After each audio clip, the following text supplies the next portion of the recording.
Talambuhay bilang labinsyam. At nagsimula nga akong mag-aral ng kalihiman magmula pa noong 1989. Napasabak ako nun. At maraming tao rin na involved para ako ay tulungan para maunawaan ko ang mga sinasabi ng panahon, sinasabi ng kosmos. Sa mga librong dumarating na binibili ni Madam Cora sa ibang bansa, di naman lahat. Pero marami rin akong nakuhang libro sa kanya na pinasiros nga niya. Pinag-aralan ko ito isa-isa.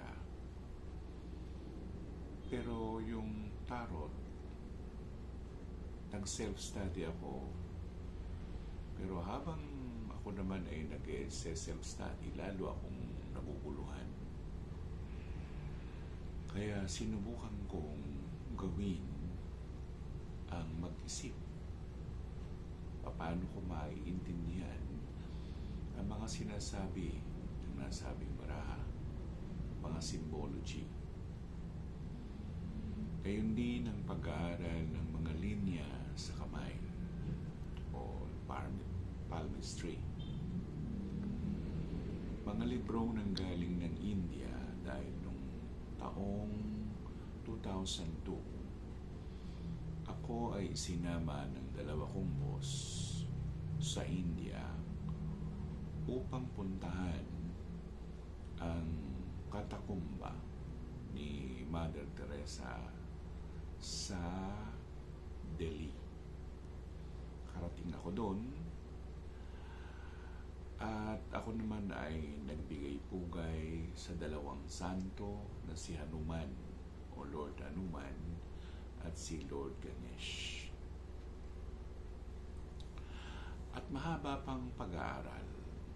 Dahil doon sa tarot na yun, nagsimula akong magbasa nito dahil na rin sa udyok ng dalawa kong boss na babae.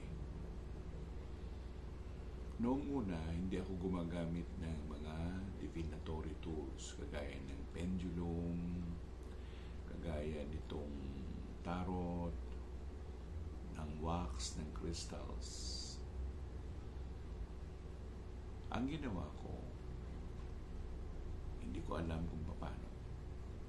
Pero nabalikan ko ang mga past lives ko na ganun na nga ang ginagawa.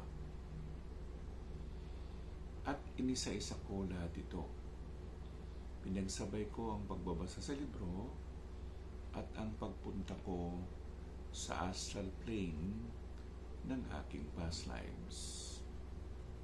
At doon na nga nabuhay ang nasabing injik na nakatilintas na lagi kong nakikita noon. Anong tanungin ko siya kung sino siya, sabi lang niya, malalaman mo rin kung sino ako. Nagsasalita siya ng Tagalog. At ng mga taong hindi ko matandaan kung 2008 o 2010, nakarating ako mismo sa Beijing. Nandun ng mamang yun. Nung naglalakad ako papuntang gilid ng bundok, nagpakita siya sa akin at tinanong niya ako, "O ngayon, alam mo na ako sino ko?" Sabi niya. Sabi ko, "Hindi po. Halika, may ituturo ako sa'yo. Nakikita mo yung bangin na yan na nasa ibaba? Diyan ka tumalon. Nagpatiwakal ka dyan nung mahuhuli ka na ng mga revolutionary chick. Dahil ikaw ay dating revolutionary chick. Pero hindi ka masama. Ilabanan mo ang katiwalian ng imperyo o ng kaharian. At naging bahagi ka ng istorya nila. At magmula nga noon, unti-unti kong nabuksan ang katotohanan ng pagiging ako.